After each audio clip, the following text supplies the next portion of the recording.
Hi, friends. Chapter 7, Section 2, Athens and Sparta. This section has a lot to cover. I always try to keep my videos under 10 minutes, so if I talk a little bit faster, that's why I'm trying to get through this. Life in Sparta will be discussed first. Then we have two sets of wars to talk about, the Persian Wars and the Peloponnesian Wars.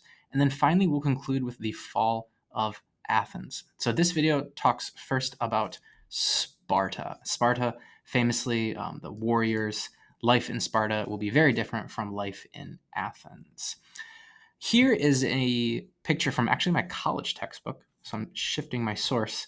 Here again is Athens. Here is Sparta down here. Remember, the geography of Greece results in very different differences among all of these different Greek city-states and polis again. So how was life in Sparta different? Warfare was very much so emphasized in Sparta, unlike Athens, where generally speaking, like education and athletics were favored. Spartan boys were like training to be warriors ever since they're like 7 years old, and they can't stop until they're like 60 or something, I think. Life is, we can say, like more restricted in Sparta.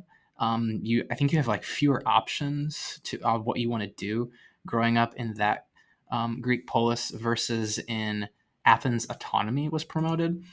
Women were encouraged to live a free and healthy life in Sparta, actually.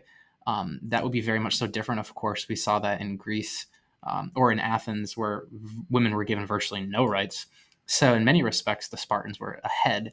They didn't have the same kinds of freedoms that would exist in other civilizations, but generally speaking, the Spartans had a much greater attitude towards women, especially in that Spartan women would give birth to warriors and Spartan males. So life is better for a female in Sparta than in Athens then too.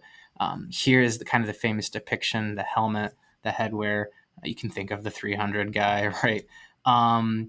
One also similarity for life in Sparta and Athens is Spartans did have slaves. Our definition is the helots. I think I pronounced that correctly.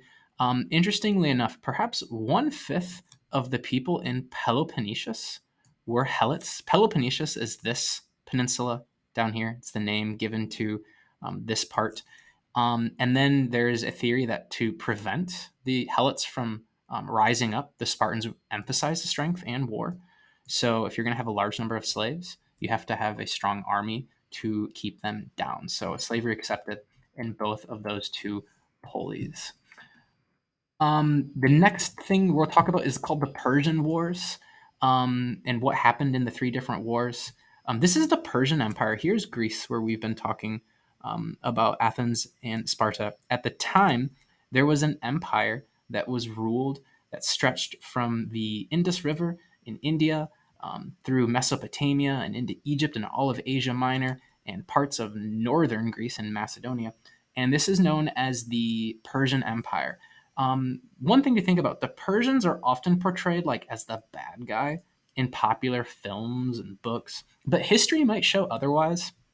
This video is not supposed to talk about the Persian Empire, but like really briefly, like there was freedom of religion in the Persian Empire too. You had to submit to a ruler, but in many respects, conquered peoples could keep their religions. That wasn't always the case in other parts. So, lots of times we see them as the bad guy, but I think there's more to that. Hopefully, I can do another video on the Persian Empire. When it's founded by Cyrus the Great, he very much so emphasized the freedom of his people. So, the Persian Wars, really, really fast, is kind of like a series of three different wars. And the first one is in 490. The Athenians defeated the Persians at the Battle of Marathon, which was one of the most important battles of the Persian Wars. That was in 490 BCE. The Athenians were outnumbered, but they beat the Persians, and then they had to rush back to Athens, and then the Persians had to retreat. 10 years later, oh yeah, and then we have the famous story of a guy who says he finds out that the Athenians win. He runs back to Greece, which is about 25 miles actually. But today, like a marathon is 26 miles. I think that's where it gets its title. And this is going to be really important too, because remember, Greek thought and culture would spread across much of the world. But at Marathon, in September of 490, that culture was very much so threatened. More on that in just a second. Yeah, connecting it to our world today, marathons are 26 miles. Maybe the gas company has something to do with marathon too. I'm not sure. The second one, there's more to this, but Sparta loses at Thermopylae. This is where like the 300 movie is. There was an attempt by the Spartans to get involved, and part of the legend of King Leonidas is that he led 300 warriors, and they held out for a while. But Sparta actually lost at Thermopylae. The Athens was sacked by the Persians, but then I think it's 1 year later, Athens and Sparta combined to defeat the Persians at Plataea and Salamis. I think that's how you pronounce those two locations. So eventually the Persians would be defeated. Remember, the Greeks refer to themselves as Hellenes, which is a native of Greece. So even though Athens and Sparta are so different, they do have similarities, so they united to defeat the Persians in the Persian Wars. But here's a new segment that I wanted to bring up. What can other sources tell us? There's a great book called Marathon, How One Battle Changed Western Civilization by Richard Billows. Here's a text from it. If you want to read it, you can pause it and go through it. But I just want to highlight. Let's say that the Persians won at Marathon.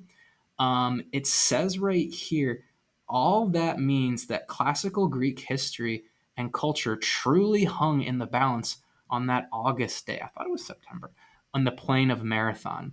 And the clash of those two armies was indeed one of those rare forks in the road of history when the actions of a relatively handful of people on a given day, and I can't read it because something's in my way, but like you get the idea, right? Like, you know, Greek architecture, Greek thoughts, Greek poetry, democracy. What if the Athenians lost that marathon? Would all of that have been lost? It's kind of interesting to speculate because, again, Greek culture and thought would spread across the world. This is very much so a short, simplified manner, but the Greeks, the Romans, the Europeans, the Americans, everything hung in the balance on that day at the Battle of Marathon. And then finally, Athens and Sparta teamed up in the Persian Wars, but after the golden age of Athens, these two city states formed different leagues to counter one another because the Athenians didn't like the Spartans didn't like the Athenians. So these two leagues became known as the Peloponnesian League and the Delian League or Delian League. The Peloponnesian League was formed to counter the Delian League. Sparta, this is their league. The red area are city states that aligned with Sparta. The Delian League, states had to pay tribute to Athens. So all of the cultural achievements that had occurred in Athens, other city states were kind of paying for it. This is when Pericles is ruling over Athens. The Peloponnesian League was more of a loose collection of states that opposed the Athenians, but the Delian League was a lot more rule oriented. They had a strong navy that helped to actually eliminate piracy in the Aegean for a while. So that was interesting. But the Peloponnesian League was about 27 years, and eventually they were the victor in the Peloponnesian War, and Athens was reduced to being not as strong as a city state. Pericles was leading his forces, but eventually they had to retreat into Athens. There was a plague, and then in 429, Pericles dies.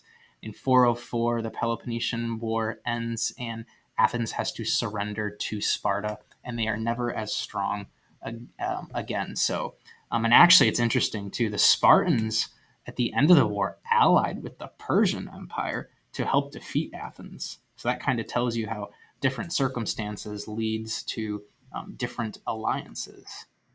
And that's it. Hopefully, I stayed under 10 minutes. I hope I didn't talk too fast. Thanks, friends.